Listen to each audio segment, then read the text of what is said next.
Welcome. Can everyone hear me? Wave if you can. Sure, I can hear you. All right, good to go. All right, I'm going to briefly talk about next month's lecture, December the 11th. It's titled Native Beads and Burials, and it's by seniors at the South Carolina Governor's Schools. This is a project they did while they were out on the pandemic, and it's really fascinating. It's kind of going to be a neat phenomenon, I think, to have two younger senior high school seniors reporting from the Governor's School. So we hope you'll tune in for that. I'd like to go ahead and introduce this month's speaker, and he is Rue George Warren. I hate to say this, I've known Rue for a while now, and I never can remember how to exactly pronounce his first name, so I'm kind of sliding past that today, okay? But Rue is an artist, community worker, and educator from the Catawba Indian Nation, whose work ranges from performance to installation art, to community education, to food sovereignty, to language revitalization. You are busy, sir. From 2017 to 2019, he was the Special Projects Coordinator for the Catawba Cultural Preservation Project, where he facilitated the Catawba Language Project, food sovereignty initiatives, and other community education projects. Since that time, he's continued to work for his tribe as a consultant on many projects, including language revitalization, food sovereignty, educational sovereignty, cultural healing, teacher training, and grant writing. In 2018, he was recognized as a 40 under 40 by the National Council on American Enterprise Development. In 2017, he was elected as a Dream Starter by Running Strong for American Indian Youth. And in 2016, he was recognized as a under 25 by United National Intertribal Youth.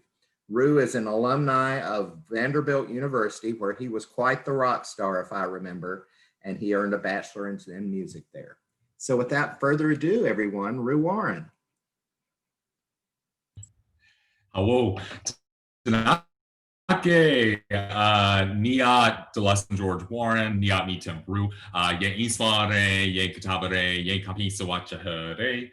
Yaksuna Wanda George Warren to Tewana Buck George, Yaksuna Hakchiye, Dr. Winona Hare, Hawo Manu, Hawo Wapit, Hawo Nungti, Hawo Singwe, Hawo University of South Carolina Langer. Hi, everyone. My name is Deluston George Warren, which is my fancy government name, but everyone's called me Rue, like kangaroo, since I was a fetus, so please feel free to call me that. I am a citizen of Catawba Indian Nation, like Brent mentioned, and I wanted to begin my presentation today introducing myself in Catawba. So I told you my name, I told you that I'm Catawba, I told you a little bit about my family. Because tribes are essentially extended kinship networks, right? Extended family networks. And so when we meet each other, we always ask who are your people? And if anyone's from a small community, know what that is like, that experience is like. So my grandfather was Buck George. He was our assistant chief for almost 30 years. He was also one of the first non-white college football players in South Carolina. He played for Clemson during the early 50s. I told you my mom, who was our tribal administrator for most of my childhood. This is a picture of her and I doing a presentation back when I was beardless and full of hope and better rested. And then this is, of course, the seal of the Catawba Indian Nation. We are the only federally recognized tribe in South Carolina and one of two in North Carolina. And fingers crossed, knock on wood, that soon Lumbee Nation will have their recognition as well up in North Carolina. But in Catawba, we call ourselves the people of the river because we've lived along the Catawba River, we might say, since the world began. So now that I told you a little bit about me, and I also gave thanks for the land and the sky and the sun and all these beautiful things that sustain us, I wanted to ask you a question, and feel free to put it into the chat. So type it in the chat, which is ya ye ye hanidu, what is your water? I think one thing that the 2016 No Dakota Access Pipeline protests, actions reminded us was that water is life and water connects us all. And these are not, like hippy dippy floofy statements, right? Like water is life. To our knowledge, the only life that exists in the universe is where water is found, right? And we are mostly constituted of water. So water is quite synonymous with life. And then if you talk to hydrologists, they will tell you that our water systems are global and that we're all connected through them, right? Anytime someone discovers water that has not been part of the global water system, it's kind of shocking. It's a surprise. So water connects us all. Water is life. So I want to know, what is your home waterway? When you think of home, what is the waterway that is nearby? So I wanted to give you a little trajectory of where I've gone since graduating from high school. So like Brent mentioned, I went to Vanderbilt University. I studied operatic performance, so singing, opera and musical composition. This is actually not a piece of sheet music that I put together. It was something that I found this week when I was Googling, like looking for sheet music that I had written. And this is someone else who had just listened to one of my pieces and I guess written it down onto paper. So that was an interesting find. And then this is my like very young self getting one of my corny stage headshots. I realized quickly that classical music was like a little bit too limited for me. So I decided to branch out into a lot of other things, performance art, installation art. And the project that this kind of culminated in was in 2016, leading up to the election. I got a grant to lead tours of the Smithsonian's Presidential Portrait Gallery, talking about how different tribes interacted with tribal nations. The reason why was because when I moved up to DC in 2014, I did what everyone does in DC, which is go to the free museums. And there's some great museums there, but what I was shocked by was that the Presidential Portrait Gallery had almost no mention of tribal nations at all, despite the fact that almost every person whose portrait was in that room had to have as part of their policy relations with tribal nations. It was one of the biggest considerations of their times in office. So I gave these tours. This is a picture, an action shot of me telling an audience what I think of Andrew Jackson. And this was funded by an organization called Humanity in Action, which was really cool. Since then, I've reprised it a few times, and I've also performed it at the Utah Museum of Fine Arts. I was supposed to do it at Dartmouth this summer, but then, COVID happened. In 2017, I received a grant from Running Strong for American Indian Youth to work with my mentor, Becky Garris, who might be online right now. So Tanake, Becky, if you're online. And so the tribe has been working on language since its federal status was restored in 1993. Since before that, it's always been a priority of our community. And we've had great linguists, such as Dr. Claudia Heinemann-Priest and people like Becky who have worked on it for a long time since I was a kid. What I wanted to work on was kind of the digital side of the language project, because we do have a pretty spread out community. We have people who could come to in-person classes if we weren't in the middle of a pandemic, but we also have people who are spread in Utah and Colorado and Germany and all over the world. So I wanted to work on a language learning app, and this is the most recent version that we just released. Please feel free to take a look at it. It's at kitabalanguage.org. And you can take a look around, you can request translations if you can't find something there that you're looking for. And I wanted to give a big shout out and thank you to Running Strong for American Indian Youth, Institute for Museum and Library Services, and the Alfred Landecker Democracy Fellowship for making it possible for us to do this website.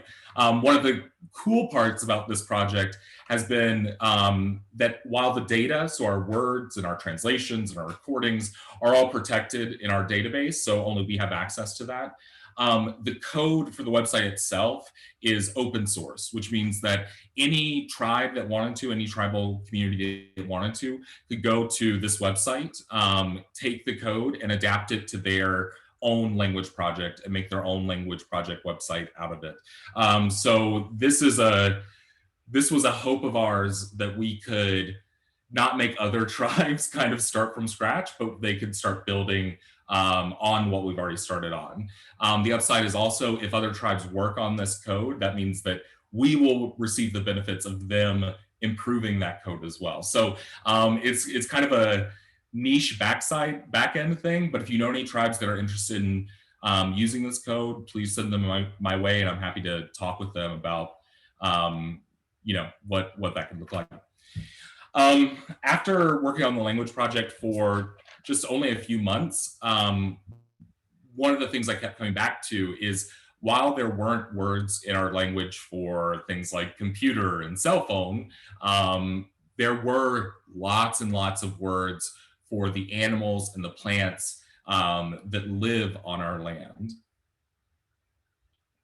So that led me down a pathway of learning a lot more about food sovereignty, working with our cultural center to get a food sovereignty grant from the Self-Development of People Fund from the Presbyterian Church USA.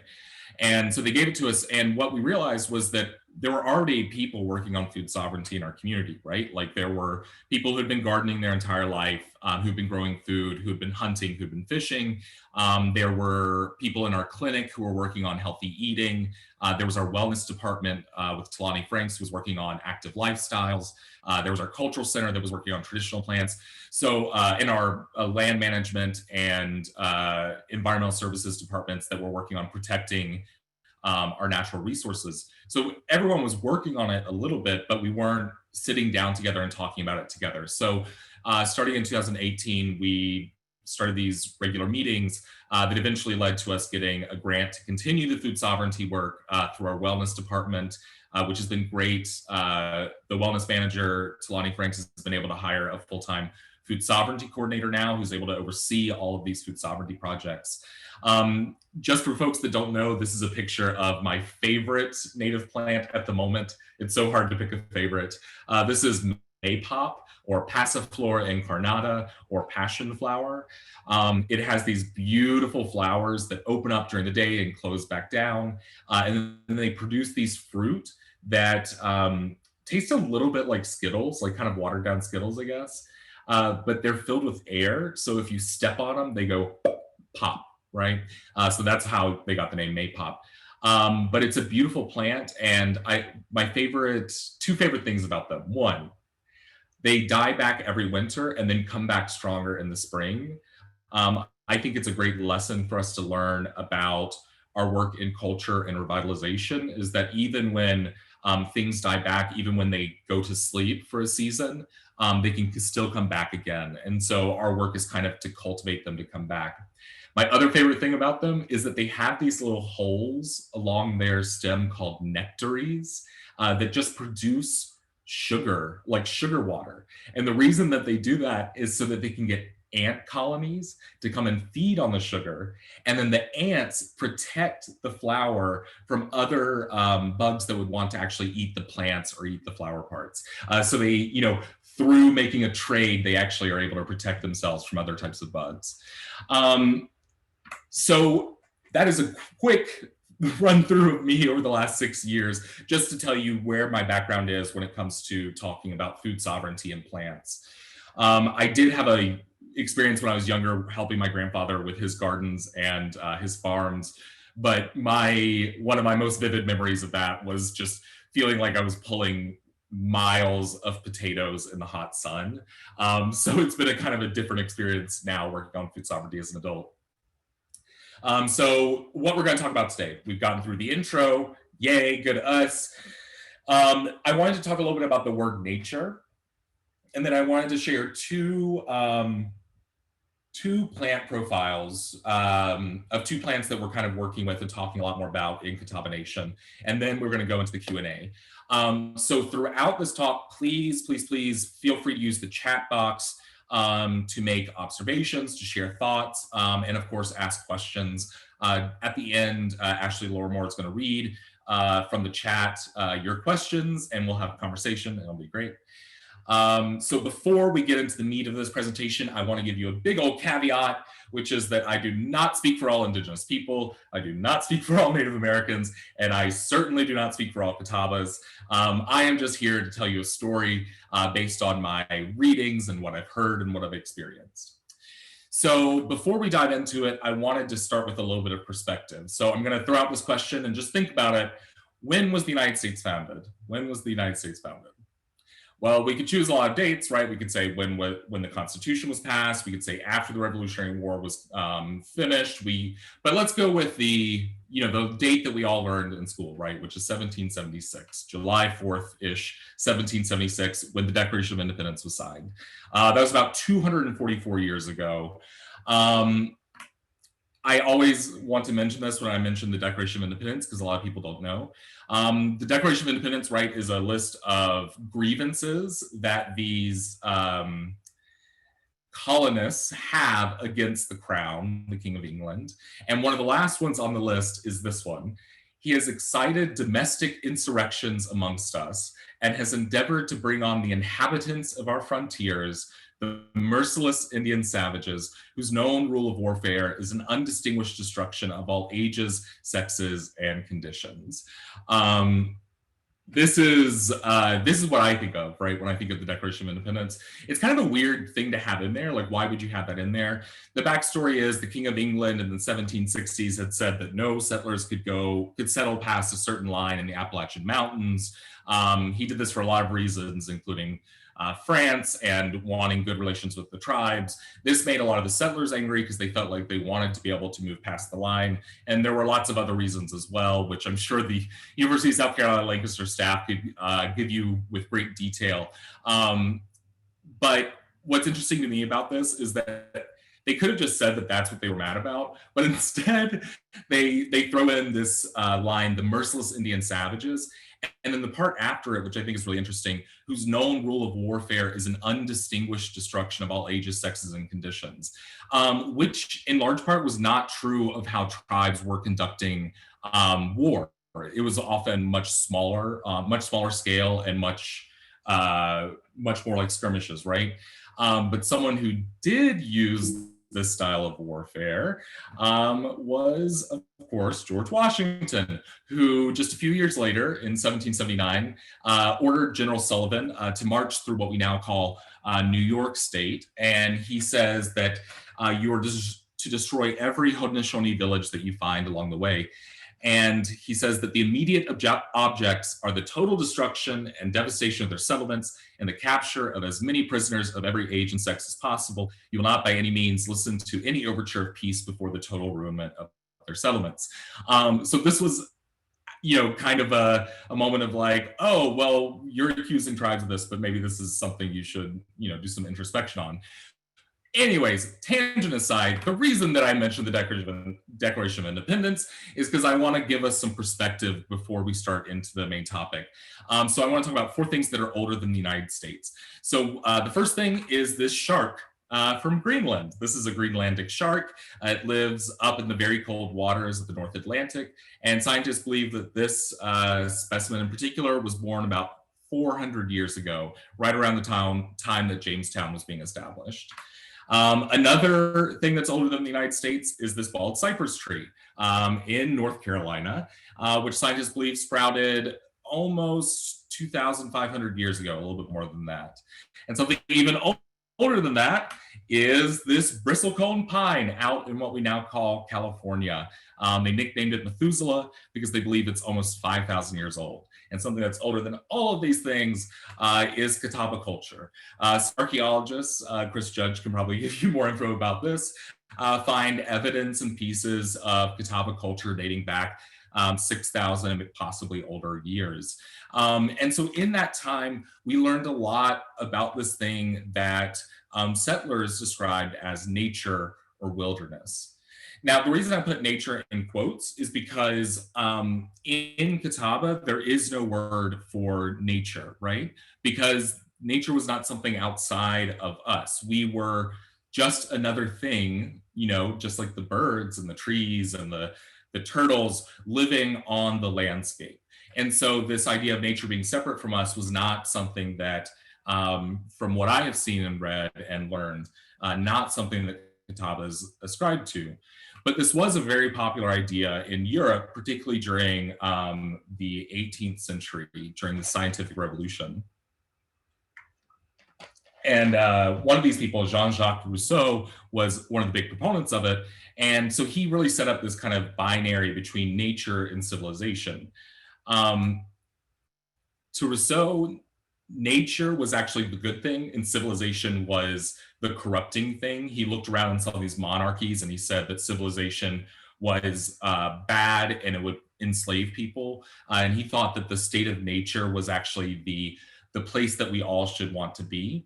Other people felt differently, that civilization was the good here and that nature should be tamed. This kind of spread into ideas about indigenous people, right? There were some people like Rousseau saw Native Americans as noble savages, in touch with nature, in a higher state of being because they were untouched by civilization. And other thinkers at the time described Native Americans as primitive savages who weren't using the land, who were brutal, who were merciless Indian savages, right? Today, the noble savage idea still exists, of course. This is just one funny example to me, which are these t-shirts that you sometimes see at like stores of like just this native figure who is literally melting into nature. Which isn't to say that we don't have close relationships with the land that we live on. Like I have like a very personal relationship to walking around our lands and thinking about how long my ancestors have been living here. But the reason why the reason why nature is so important is because we've lived here so long and in that time discovered that of course nature is important because it's where we get our food and our oxygen and our water, right? We can't be separated from it. We can't be lifted out of nature. And so that's just a reverence for life, right? Reverence for the things that keep us alive. Now, during a lot of US history, the idea of negative nature, of bad nature was really convenient, so it was used a lot. And this is, of course, like the most famous depiction of Manifest Destiny. On the right, on the east, where the coast is, you see civilization and you see light and sunshine and agriculture. And then on the left, you see Native Americans and bison and these craggy mountains and storms fleeing away from civilization, right? So that's definitely a negative of what nature is or what wildness is. But then in the 1800s, you see this competing idea that starts to come about thanks to people like John Muir and Henry David Thoreau, who you might have had to read one of his books in school or after school. But John Muir is kind of considered the father of American national parks and American conservationism. And their ideas were, again, like Rousseau, who I mentioned earlier, that nature was divine, that nature was good. And from that came this idea that nature should be preserved or conserved, right? And so Muir and a lot of these early conservationists advocated for removing all people from these national parks, these areas that we were conserving, including Native people. But what John Muir missed was that the beauty of these Western national parks had come about not in spite of tribes, right? Not tribes just happened to be there, but because of the way that tribes were managing the landscape, primarily through fire burning, right? Which is something that we see having some consequences today, not following through on those fire management practices. And so the underlying thought of both of these ideas of bad nature and good nature and civilization being separate from it is the idea that humans are always destroying nature or otherwise trying to limit our destruction of nature, right? When we talk about conservation, when we talk about sustainability, we are often stuck in this mindset that humans damage nature when we interact with it. When we interact with wild things, we are destructive. And that we can only limit the amount of destruction we're doing to the earth. And this is, in my view, wrong, right? First off, we cannot be separate from nature. But second off, we also can do good things with nature, right? We have gifts to offer back to nature, just as nature gives us, just as the trees give us air and fruit, and leaves. And just as the deer gives us meat and the fish give us meat and the river gives us water, we also have things that we can offer back to nature, back to these things that we share the land with. And so if you're interested in this topic, I really highly recommend this book, Braiding Sweetgrass by Dr. Robin Wall Kimmerer. She is from Citizen Potawatomi Nation, and she is a doctor of botany and ecology up in the New York University system. She's also a poet, and so she writes this really, really beautiful book. But she points out that, for example, humans are really good at making edges, right? We're really good at clearing out areas, for example, in a forest that might be small, where you have these edges of the forest. And when you talk to ecologists, what are the most productive areas of biomes? It's almost always the edges of those biomes, where maybe grassland or field is meeting a forest, right? And so she points out that we can actually, by doing it thoughtfully and interacting with the world in a good way, we can actually increase the amount of life that shares the landscape with us. And another line of evidence for this, or an argument for this, is that over and over again, explorers to areas in what we now call North America would describe the land as being like a Garden of Eden, or being a Garden of Eden, being like in the beginning times, in the creation. So for example, Arthur Barlow, all the way back in 1584, he's writing up a report to Sir Walter Raleigh, and he says, "The earth in North Carolina bringeth forth all things in abundance, as in the first creation, without toil or labor." Later explorers, later Europeans and Americans noted that farther inland, there were giant flocks of birds so large that they blot out the sky, herds of bison that were so huge that you couldn't see the end of them. Now, there might have been some ulterior motives in Barlow's case, because they were very interested in getting people to move to North Carolina. So they might have been upselling how nice it was. But this idea over and over again of untouched land, of incredibly productive land. And I'm arguing that that is because of tribal land management practices. So the question that I'm thinking about, and I'm asking you to think about, is how we can go beyond conservation or sustainability. How can we go towards abundance, right? And sometimes we think of scarcity as being what nature is based on, competition and scarcity. And that's absolutely something that is happening all the time. It's a dynamic of the world. But so is abundance, right? Plants in particular deal in abundance. We just got through Halloween season. And so if any of you carved out pumpkins, you probably noticed that pumpkins don't give you 1, 2, or 3 seeds, right? They give you hundreds of seeds. And so abundance is also a dynamic of the world that we're living in. So how can we build that abundance so that there's more life, more production coming from the ecosystem, from the landscape? So talking about 2 plants and how we're kind of thinking through these questions in relationship to two plants. The first is the Schweinitz sunflower, Helianthus schweinitzi, so named because of a German botanist and doctor whose last name was Schweinitz, and he described the plant. But Catawbas have had relationships with this plant for a long time. It is a sunflower. What's unique about it is that it has tubers that are edible. This is like its cousin, the sunchoke or the Jerusalem artichoke, if you've ever heard or grown or tasted those. And so Catawbas had at some point been eating these, and these were incredibly widespread throughout the Southeast, in the Piedmont area. But in the last 100, 200 years, they've become so few that they actually are the only sunflower that has an endangered species status in the United States, to my awareness. And so a few years ago, there was a project that was happening down the road from the reservation of, they were just doing some road construction, and they were going to disturb some Schweinitz sunflowers. So the Fish and Wildlife Service, specifically April Punsallen, reached out to us and said, hey, these sunflowers, we have to remove them. Can we maybe work on a partnership where we plant them on the reservation or something like that? Or like, do you all want to be involved? And so we became really interested in it, looked at some of these historical records and tried to understand them.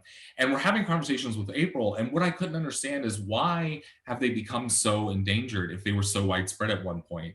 And at first I asked, is it something about the soil? Do they need a particular type of soil? And so when I asked the guy who was holding the plants in pots down at the Columbia Botanical Gardens, he he said, no, they'll grow in any soil, rock soil, clay soil, it does not matter, they'll grow. And so turns out the only thing that they can't deal with is woody overgrowth, like trees blocking out their growth. And so nowadays, the only place you can find them is along the sides of the road. But in the past, when controlled burns were much more common, when catawbas and even early settlers were able to do controlled burns, you had these vast open areas where lots of sunlight was able to hit the ground. And so these sunflowers grew there. So we said, yeah, let's get involved with this. And so we've been negotiating with them about where we want to plant them and how we're going to plant them. But one question we're bringing to this is, we think of harvesting as inherently harmful to plants. Like if I was to harvest these roots, it's going to damage the plants, is our thinking.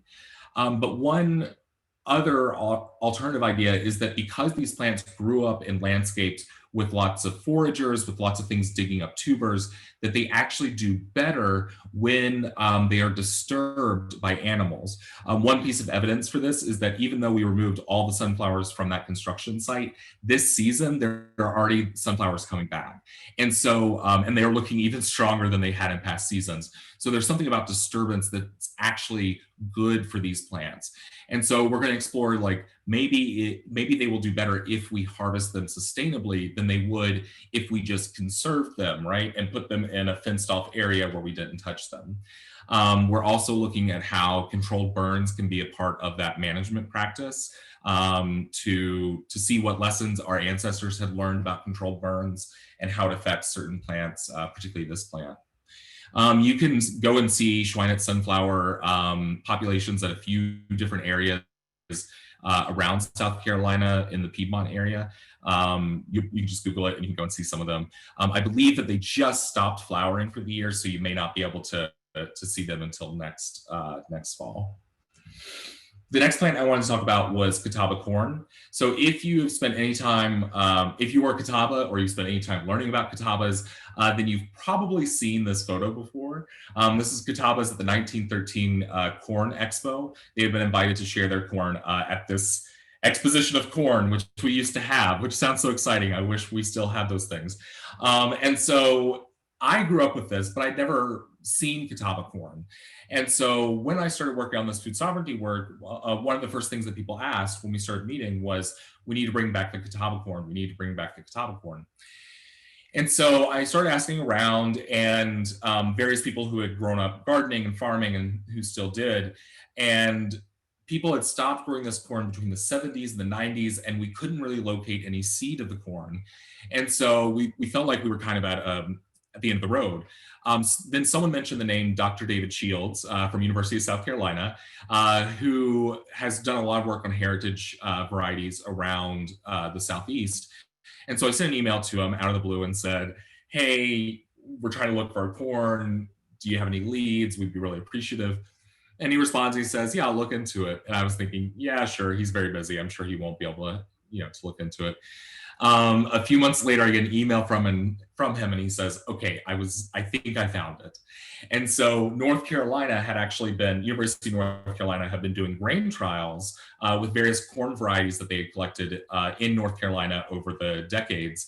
And one of those varieties, the Leal Flint corn variety, came from a family in Hickory, North Carolina called the Leal family, who said they got it from the Indians back in the late 1700s, early 1800s. And since we were the tribes that were around, our thought was, well, this might be the corn.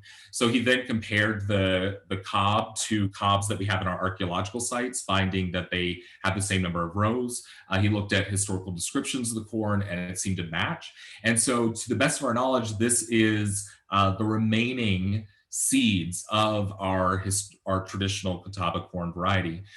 So thanks to Dr. Evo Shields, University of North Carolina Extension Office, they sent us for the last 2 years some seed corn that we could grow the corn with. So for the last 2 years, we've been growing the corn, and this year we had a huge haul of Catawba corn. And I wanted to share these photos with you because the thing that's so shocking to me is how beautiful the corn is. I mean, you have everything from pearly white to the yellow that we always think of in corn, to purple that's so dark that it's almost black, all the way to this like beautiful red down at the bottom. And then of course my favorite are the the striped varieties, which I call like peach kernels. But what's even more spectacular about this is when COVID started hitting, we needed to get things planted very quickly because we didn't know how quickly we'd be back in the office, and the planting season was starting to end. And so we decided to just up the amount of corn that we were growing. So we planted corn in as many boxes as we possibly could around the reservation. Throughout this spring and summer, we've only watered them a handful of times, and in a few places didn't water them at all. And what's amazing to me is even without doing any watering, these corn varieties, for the most part, produced multiple heads of corn. And so that's really exciting to me because one question I've had over and over again is we're so reliant on watering nowadays, watering crops. But it's hard for me to imagine my ancestors going down to the creek with a big pot that they had made out of clay, putting water in it and going and watering their crops, right? And so I think part of that is what varieties we are growing. And so one of the things that we've done with our food sovereignty work is start a seed library where people can check out seeds, grow them. At the end of the season, when they have more seeds, they can bring them back. And the people that it's open to is anyone in our tribal community. And so then over the years, our hope is that these seeds will become more and more adapted to our manu, to our land. And this to me is also an expression of tradition, right? When we first started, I was very obsessed with this idea of a native plants and only using native plants. And one day, Dr. Brooke Bauer, who is, if you work at USEL, you know my cousin, Dr. Brooke Bauer, she said, you should take a look at some of these writings about Catawbas in the 1700s. And what she pointed out was that there were giant groves of peaches in South Carolina. And peaches are not from the Americas, they came with the Spaniards. But when Catawbas tasted the peaches, I can just imagine my ancestors tasting these peaches and saying, that's delicious, we should grow them, and then growing them, right? And growing so many of them that you had orchards of them. Same with corn. At some point, corn had to have come to our lands. But when it came to our lands, Catawbas had to have said, okay, we like this, we're going to keep it. And then in the process of growing and saving seeds and growing and saving seeds, these grew into distinct varieties that were well adapted to the land that we were growing on. So this is one of my other passions, is this seed sovereignty. How can we make sure that the seeds that we're growing are not adapted to some seed farm in Iowa, right, but are adapted to the land that we're actually on, that we're actually growing on.